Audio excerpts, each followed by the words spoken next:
ahead and jump back into it? Yep. Cool. All right, so I think we're jumping back in with exercises, and Nima is starting. Yes. All right. Thank you. Welcome back, everybody. So yeah, we thought Maybe as a sort of final segment here, we would put you to work and ask you to maybe try out some of a few exercises that we put together that both incorporate what we've talked about today, but are also applicable to, going back to the theme of trying to incorporate things that you've expressed interest in. So what I'd like to do is just show you sample queries and then ask you all to give them a shot. I'll give you a couple minutes, maybe 2-3 minutes, and then we can just discuss how you might have approached them, what your results were, and any questions you might have after that. So the first question, so we often get this inquiry which is, how do I predict epitopes from an antigen of interest? I have a protein sequence in-house, how do I predict epitopes from it?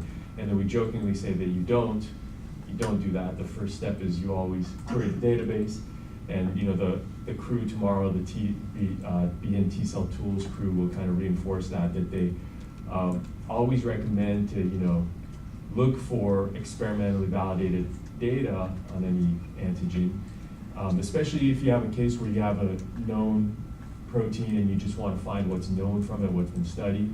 So I put together kind of a hypothetical where the protein accession that you can use is the one that's given there.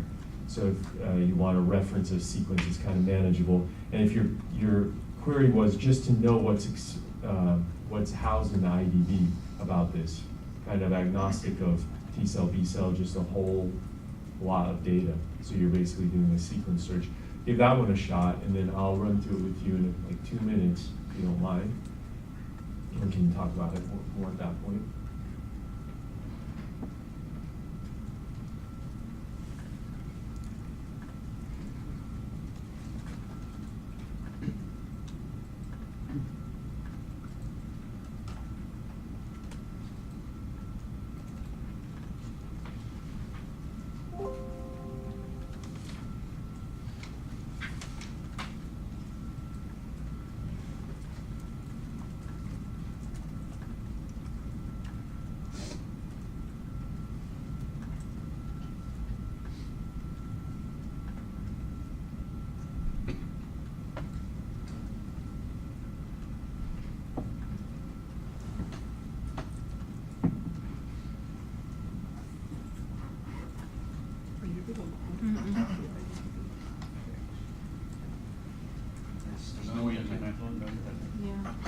Having problems?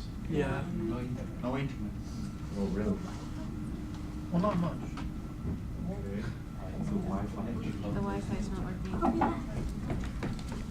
Apologies for that. We will see what's going on. In the meantime, does anybody have any questions they thought of over lunch? Okay, so here's another option. Is there a query you'd like me to run? Think about it for a minute. Something that you'd be interested in looking at? Something maybe you've tried and you've had difficult finding stuff? Think of something, and we'll make a list of things, because I think we'll have time to get at specific questions, which would be nice. The reason we're here after all. Okay, but in the meantime, I can just walk through this one since this computer is wired. Okay, so what we often recommend is, this may not be the case for you, but if you're taking a sequence from, let's say, GenBank, and you want to work with it, often the formatting is like the hardest part of the query. So what I'll do is I'll just go to NCBI, or you can access this from PubMed, whatever interface. Real fast, Nina. Yeah? Okay, Yeah. so if you're having problems with the network connection, it's probably the EULA security authentication. So you may just have to disconnect from the Wi-Fi, give it a second, and then reconnect to the Wi-Fi, and that'll kind of re-authenticate your account. He's shaking his head. Tried it didn't work. Oh, it didn't work? All right. Well, usually the issue is probably because if you took your laptop out, you jump from one access point to the next. So you might just need to reconnecting. Can I have a show of hands of who's being affected right now? Is the EduRoam the one preferred? Either EURoam would also work as well if you have an institute account. I think it's working. Oh, Seems it's only- to work now. The guest is Yeah. working Yeah. now? Okay. Yeah, there's just like 20 users going from one access point to the next, is probably filtering. Perfect. Cool, then go ahead and you want to share. Okay. If you're still having issues, just like raise your hand and I'll send in. I'm just gonna be right out here for like the next 10 minutes if you're still not connected. Thanks, Kevin. Okay, so from PubMed interface, the accession number should take me, by putting it up here, it should take me straight to that protein. So if you, as you've noticed, our sequence, although the linear sequence search has a field for the linear sequence, it looks like it's truncated, but it can actually handle quite a few characters. So objective here is to transfer that sequence into the linear sequence search field and perform the query from there. So what I'll do is, you know, this format can be a little bit cumbersome, and of course, like there's all kinds of kind of metadata about the sequence, and so quick way to just get, and this is largely for the immunologists in the house, not necessarily the bioinformaticians who might be, you know. Oh, sorry. Please, question.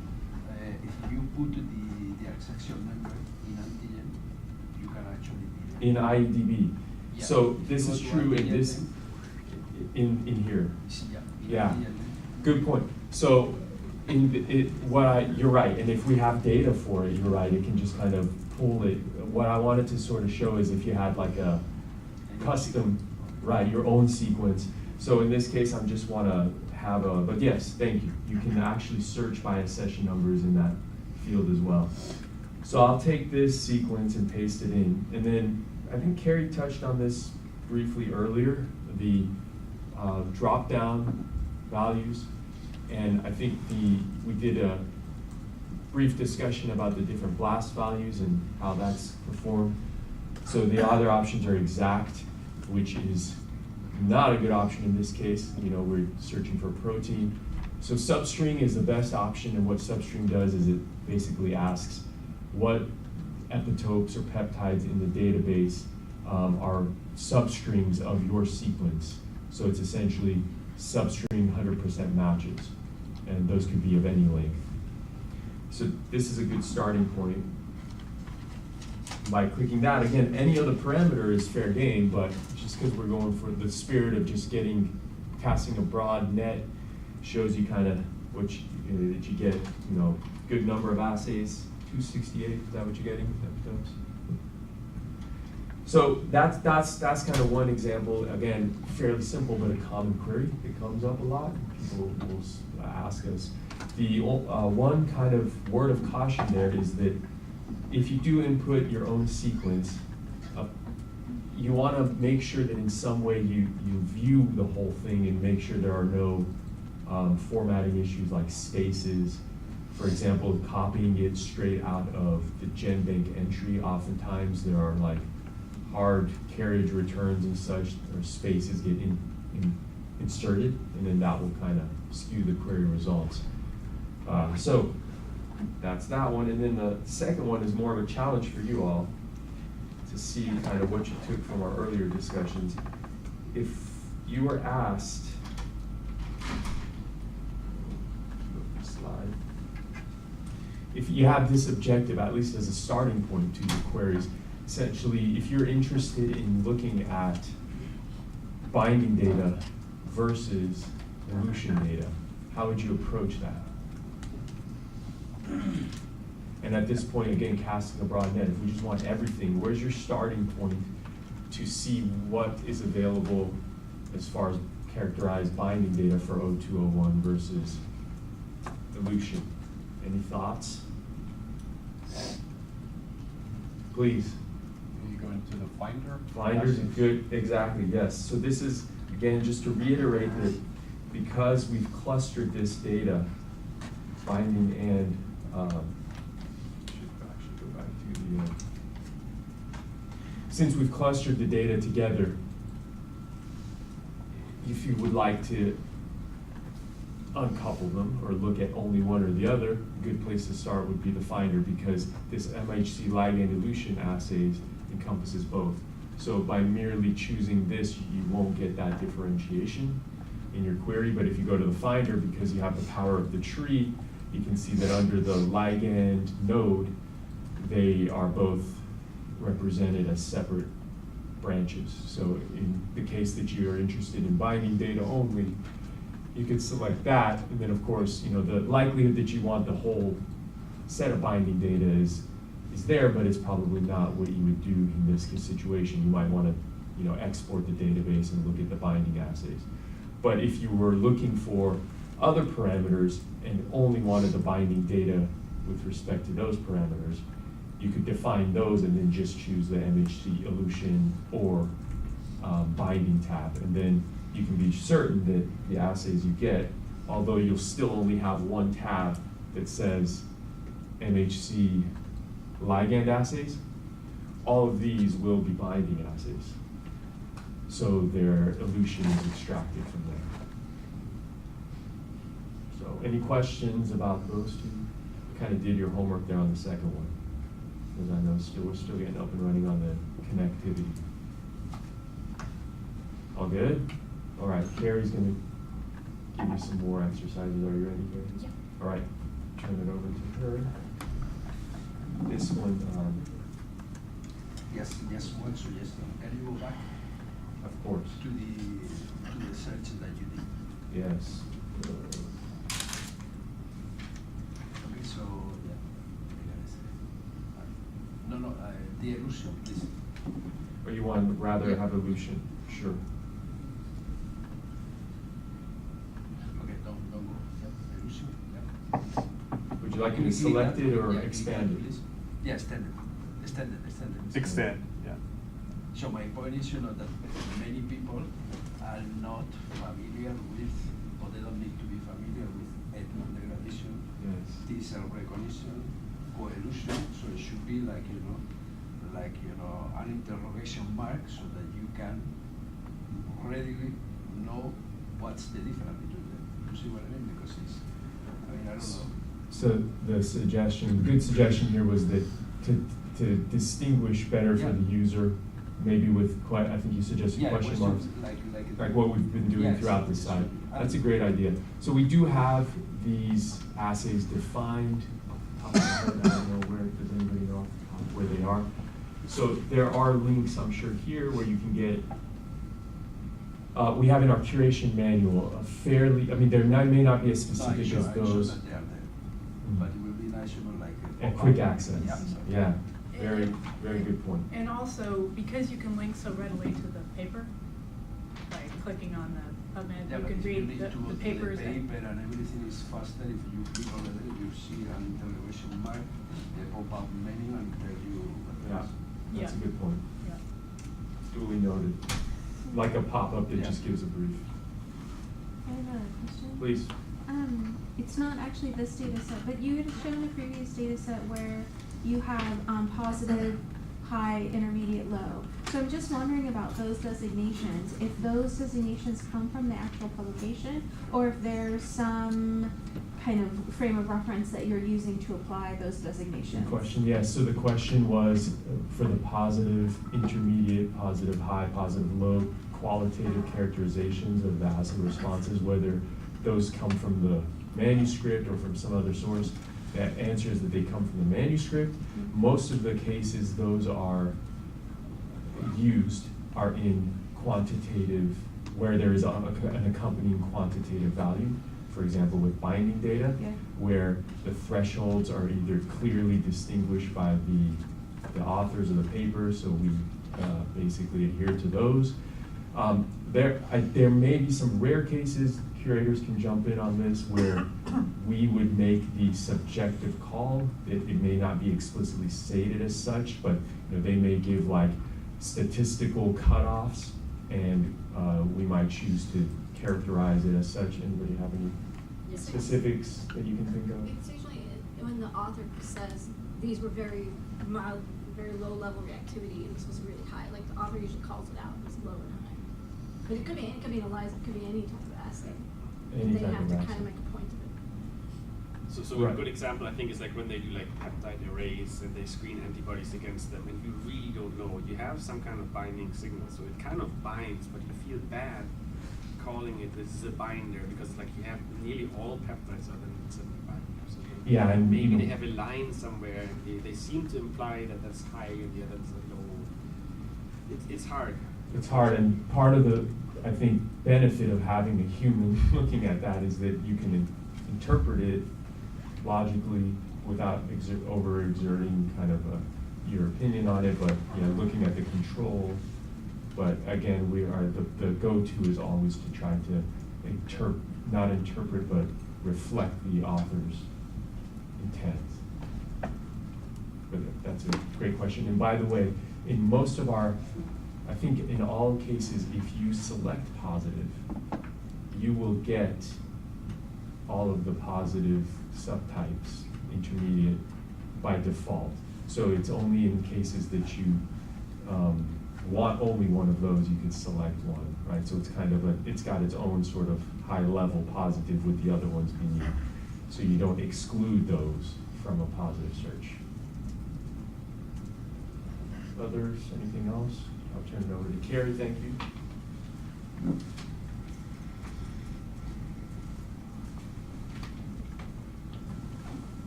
Okay.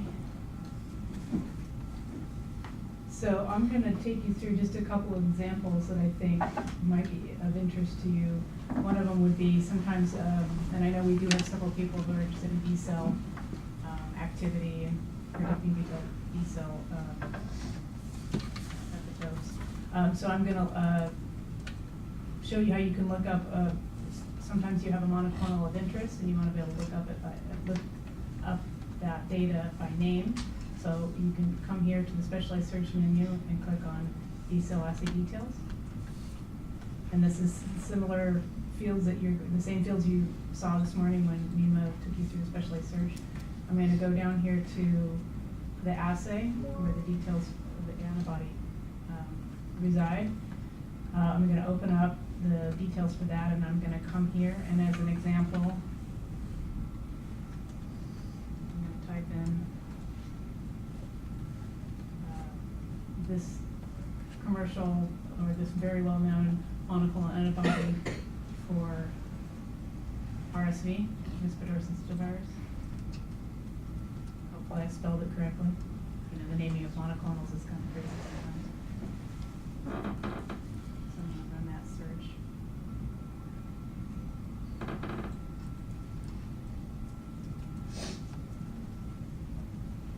This is specific to the fusion protein, which is a surplus glycoprotein of RSV. Main target antigen for antibody response. Oh, that's because I spelled it wrong, see?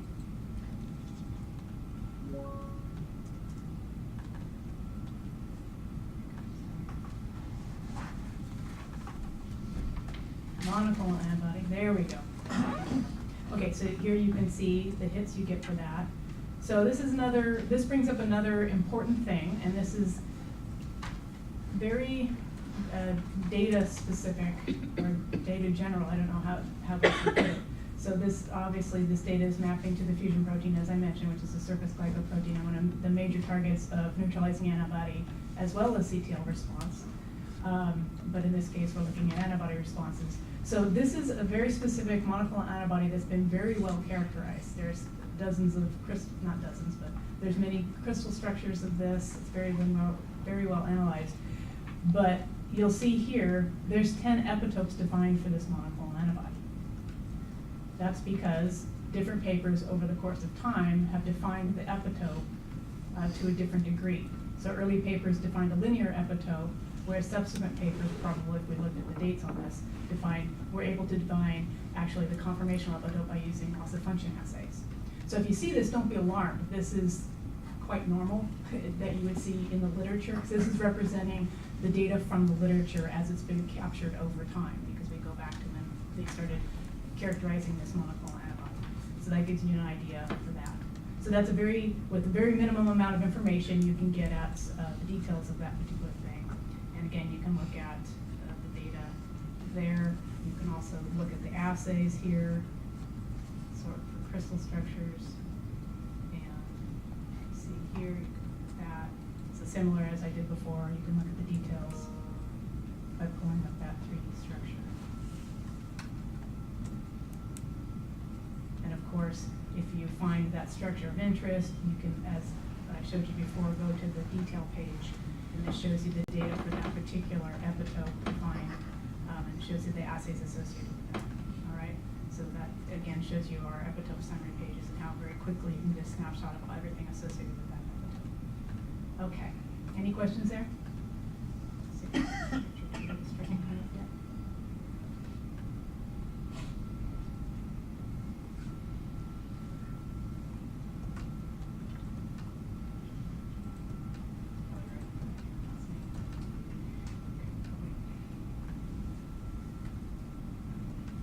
Okay, so then, another thing I wanted to show you is, as before, Anima showed you how you can look at allergy by opening up the tree and looking at allergy. I know a couple of you, as we talked about earlier, a couple of you are interested in food allergy. So you can come here and you can look at this and peruse the allergy by trigger, which is kind of how food allergy is defined in this particular version of our disease tree. There will probably be some changes over time going forward, but this is how it's set up thus far. You'll see that there's one for food allergy, so generally speaking, food allergy, milk-specific hypersensitivity, allergy to egg, allergy to peanut. The cool thing about using the tree is you can select all of these and get all of the data related to, in general, food allergy. So you can select all of those, apply them to your search, and do that search. Right. The reason why there are different types is, for example, why there's a generic version of food allergy versus allergy to egg or allergy to milk is because sometimes the patients are defined in that way. So again, we capture what we encounter in the literature and we provide representation of that in the database, all right?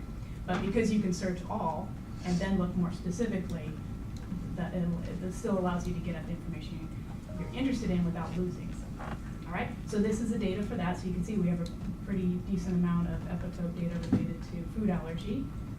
And again, you can sort out the human from the animal model data by refining that query. So looks like the vast majority of that is human data, which is excellent. Again, you can look here.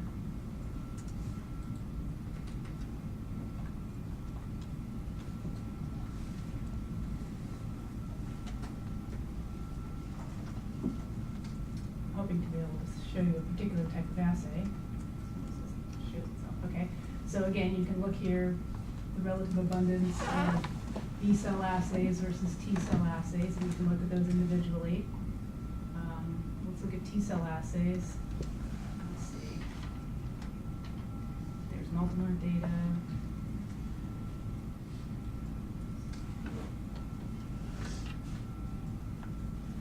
Let me go ahead. Well, I want to see if there's any. I'm downloading right now all the details from the assay tab because I want to look at the filter of the assays to see what epitopes are associated with a treatment. So a treatment that shows decrease of allergy or analogous to a protection assay in an infectious disease. So it's still loading. You can see this if you're wondering. You can see that it's still loading. A little icon lets you know that.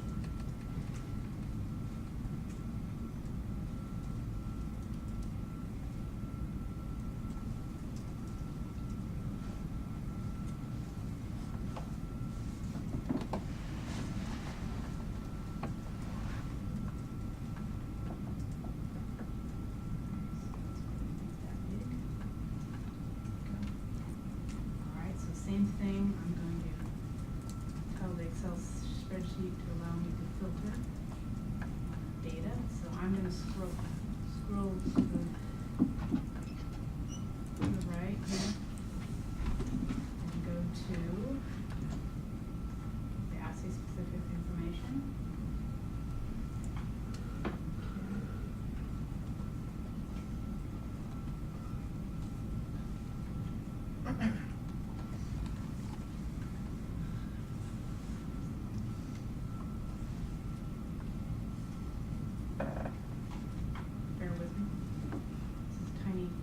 workspace up here.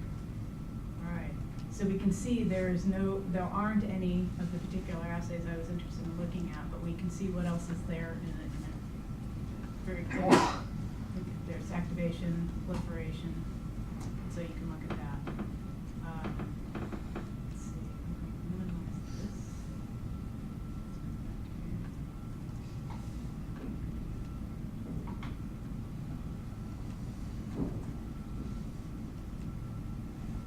Did you open it in and do something other? Did you open it from? Yes. Okay. That would be why. Okay, so I'm going to look at the B cell assays now.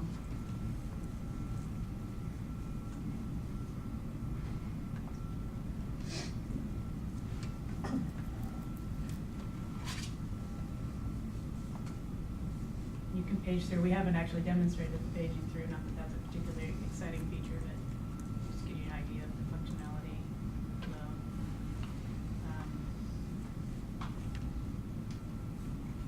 Download that.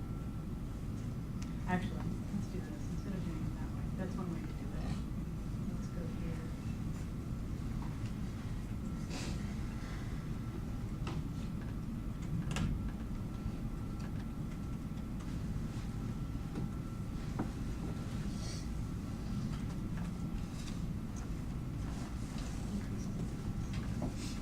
So I've now gone to the assay tree and I looked for in vivo assays that are specific to in vivo analysis.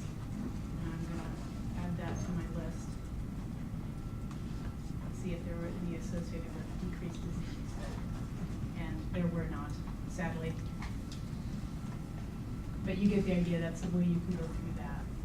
When you do things on the fly, you're not always certain.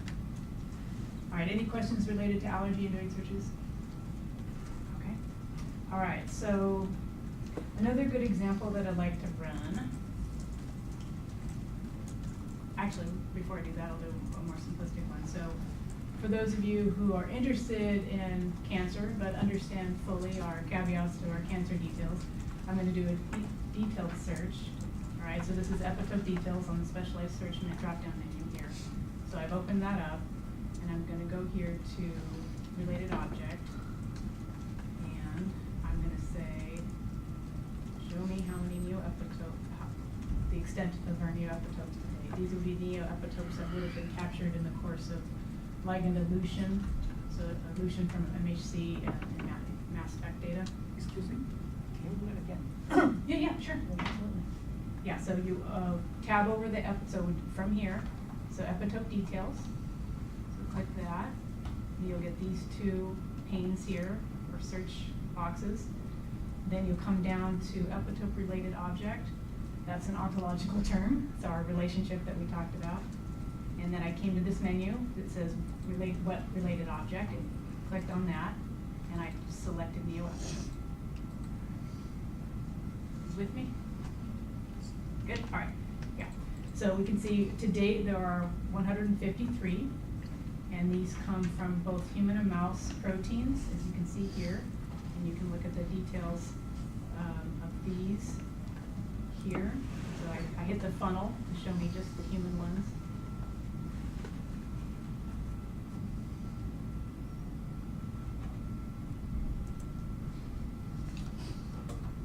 We appreciate your patience with the slowness today. We're not quite sure. It's not a cold day, so it's no excuse.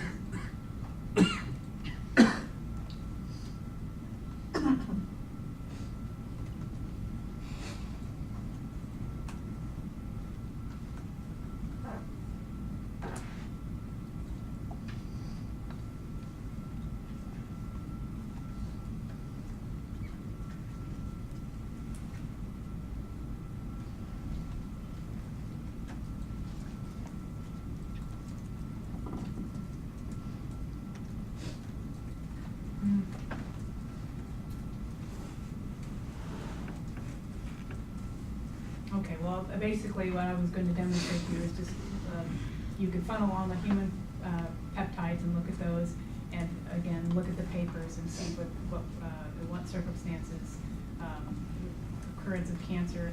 Very often in the mass spec data that I've handled to date, a lot of the epitopes that are eluded, the neoepitopes that are eluded are from cell lines So they're tumor-derived cell lines, and just to give you a feel for what that data is like. And we'll probably be seeing more and more of that data because those particular papers have a tremendous amount of data in them, so thousands of peptides. And so we've geared up for capturing thousands of peptides. All right, well, I'm gonna give up on this. All right, but you got the idea of how you can look at neoepitope data. And of course, if you wanted to look at a cancer antigen, you can type that in here, and that'll come up as well. Like, so one of the melanocyte specific proteins. So we have, because mice are studied, we have the mouse version, we have the human version, and we have the high nodes here for the mouse and the humans. So you can get that. All right, so the other thing I want to show you is a good example of how the tree will end up being helpful for you. So say I'm interested in adeno-associated virus. I know one of you was. And you come here and you type adeno-associated virus. And you see this, but this is not a high node because we don't have the indicator for that. And you see all these different versions. Now, if you're very well versed in this particular family, you might know that it's under a sub, but you may not know that too. You might come here and you might be interested in 9, but you want to know where that lies in the family. So what you can do is you can open up Finder, and I'm going to type in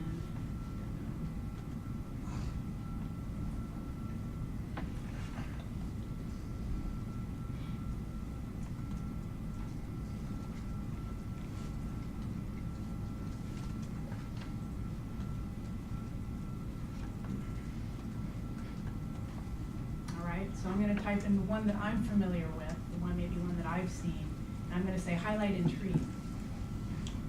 So very quickly you'll see where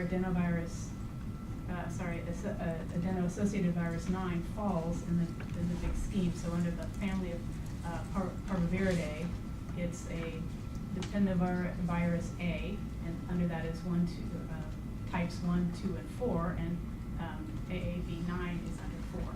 So if you didn't already know, this allows you to get at that because sometimes the taxonomy is pretty complex, and this will allow you to look at the big picture. So if you want to go to the high node, you can look at all AAV4, and that would encapsulate 9 and any other ones that are there.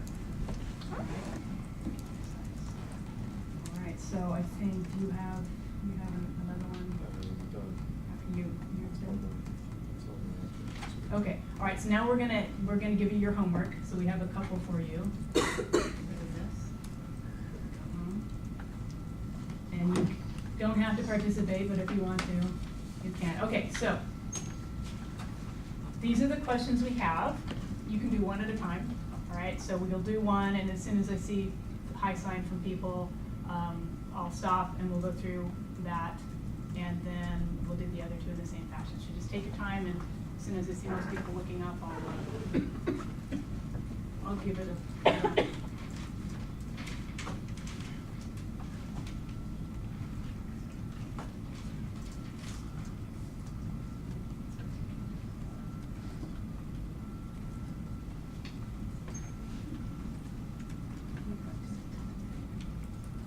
Yes.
You guys still working?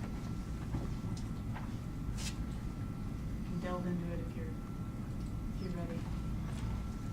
Still need more time. I give you the hardest one first.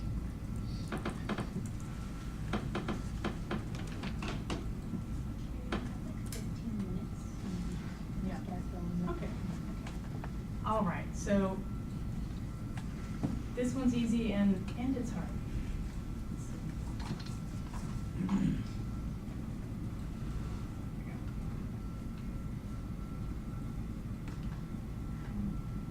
Out of habit, I keep them in habit. Okay, so there's kind of two ways you could do this, right? Maybe you can remember. If you just want numbers using the search interface, stepwise processes in the search interface, you can do that. So if we first say dengue virus, all right, and then we can say humans.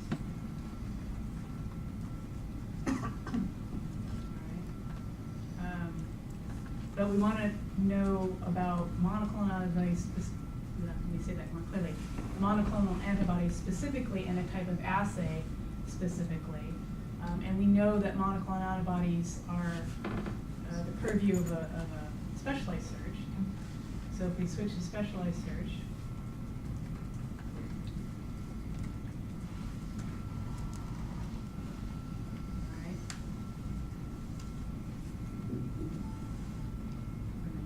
dengue. Look at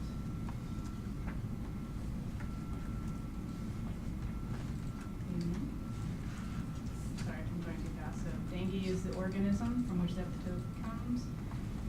Host is human, and we're going to look at assay antibody under the assay. So that's a parameter there. And as Nima showed you earlier, you're going to look at the antibody purification status and say monoclonal.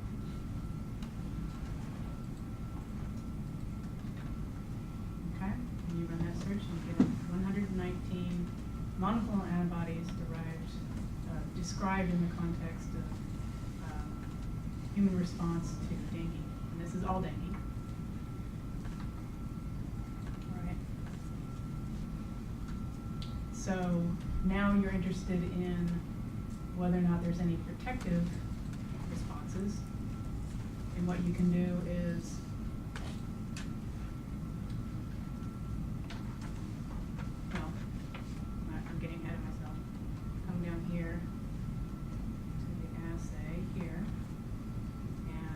I'm not sure what has been defined in dengue for that. I'm going to look here under biological activity, because the tree, I'll remind you, and maybe I didn't emphasize this enough, the assay tree is built upon the type of response activity. All right, so in this case, this is in vivo, so this is in vivo here. I'm going to open that up and see. So protection, decreased disease, challenge assay, so pathogen burden. So I'm gonna select challenge assay, because that's what I'm interested in. So that's a protection challenge assay. Okay, so I'm gonna apply that, and I've just added that here. So you see monoclonal type of assay is up here. That it's human and dengue. All right, so I'm gonna do that.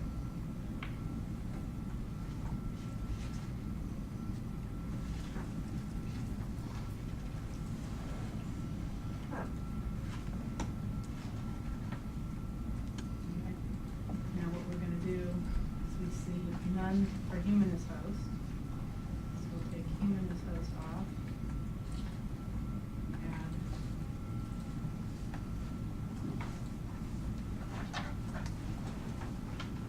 sorry, squiggling around here.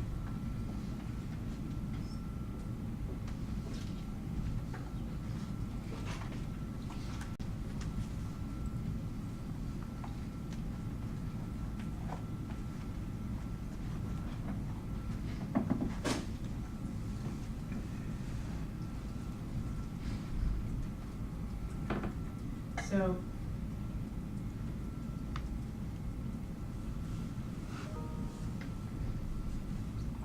it's a very often you'll have the protection assays as a manifestation of an animal model of disease. So what I want to do is back up and show you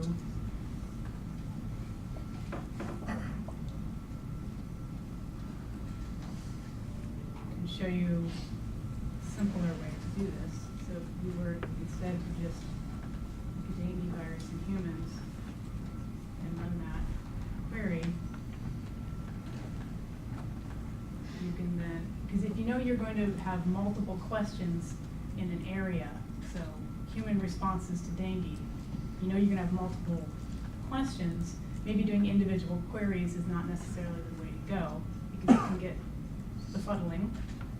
But if you instead export the results,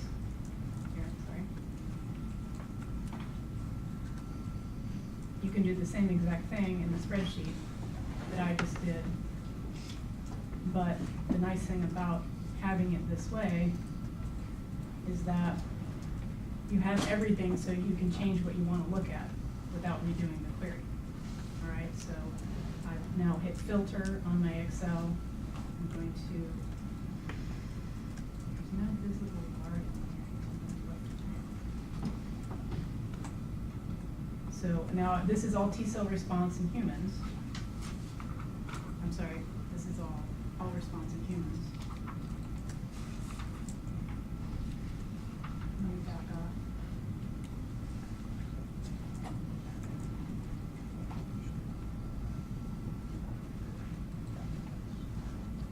Sorry, I'm getting ahead of myself again.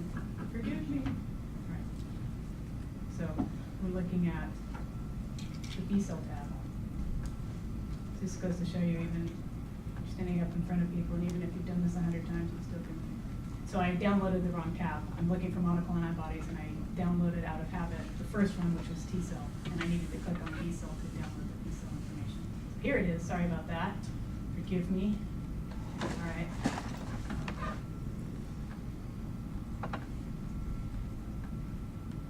Filter on that. Here. Perusing to the right. And you can see here. So the same fields are here that you would see in the query interface. And so simply here, I can say, show me all monoclonal antibody data. All right, so now I've got all monoclonal antibody data in the spreadsheet. And then I can unfilter that and very quickly look here at what types of assays have been performed. And in this case, in the B-cell, in the context of B-cell responses, they're having protective assays. So protection from challenge and pathogen burden. So you can do it through the query interface if you're interested in just getting a quick idea of the numbers. But if you're interested in asking multiple questions, sometimes downloading this allows you to do the same thing and actually sometimes quicker. If you're interested in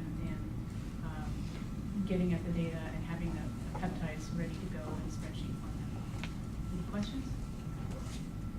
All right, so the next question is easy. The next two are quite easy.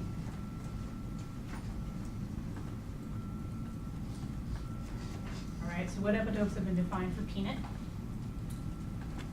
So because we have synonyms, thank goodness you don't have to remember all the genus species names by nomenclature.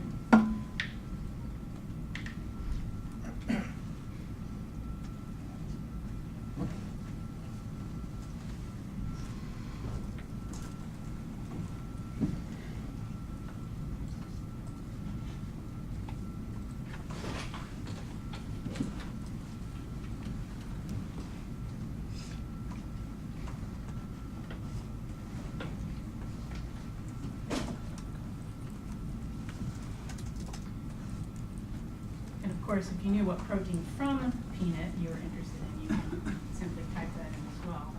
But if you're interested in just seeing what has been defined thus far,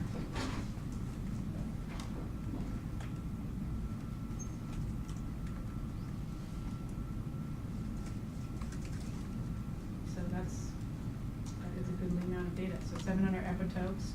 Is everybody with me? You look at the different antigens. So RH2, 1, 3, 6, 11, and 7 thus far. And again, you can look at that data here by the number of epitopes. So it looks like RH1 has been the most heavily studied. And I'm curious, I'm going to go ahead and look at that in a browser plot. So you can see there's little hot spots here, here, and here for that protein. And again, you might be seeing this popping up. I didn't actually touch on this, but when you land on the antigens tab the first time, this is just an informational blurb about the immunobrowser, so you can click and read more about that, or you can unclick it and get right to business, depending on what you're interested in doing. Okay, does everybody follow that one? Was that what pretty much straightforward? Okay, cool. All right, and then the last one is tetramers, looking up tetramer data in the context of a particular pathogen. In this case, I picked flu.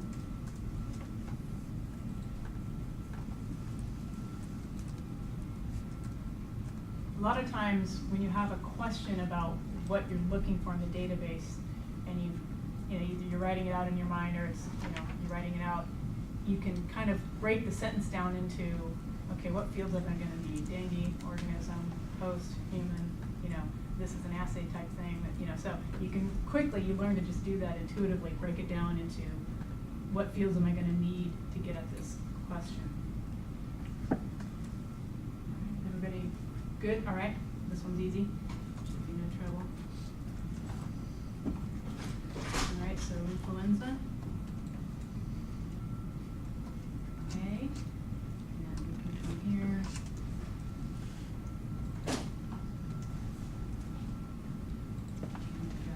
Synonyms. Go. All right. So there's a tremendous number. And with the antigens, sort again by epitope, because that's what I'm interested in. Hemagglutinin, neuraminidase, matrix.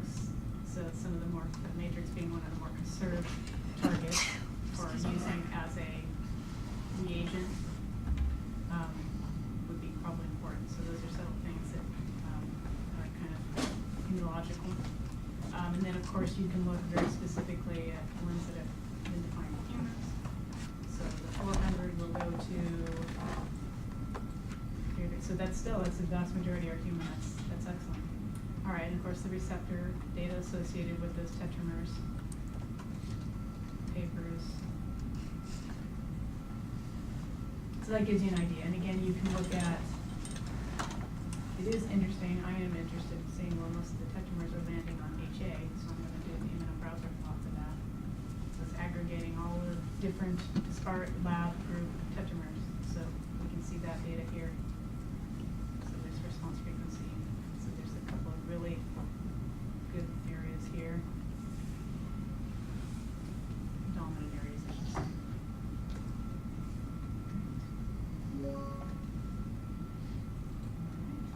Okay, well, we're pretty much at time. We didn't run over. Yay. So are there any questions you guys want to ask before we jump into this? We'll do a quick survey before we do HIV. Okay. Any questions before? And you can always talk to us afterwards or tomorrow, if things come up that you think about. You have our email addresses, so you can send us questions. Yes? So if we come across publications that are not included in the IEDB, Let us know. Is there like Yes. a link? It happens, yeah, it happens. We do a pretty good job of capturing. He's asking a question. Is there a link where we can send these papers and say, this is probably a bit... Yeah, I think usually we handle that through the help desk. Yeah. Yeah, help at IEDB.org. And there's also a help. Yeah, there's also a help link at the top there where you can contact us directly. So it's down here. Of course, Right. you can email. Our emails are in that handout that you got, so you can contact either of us directly as well.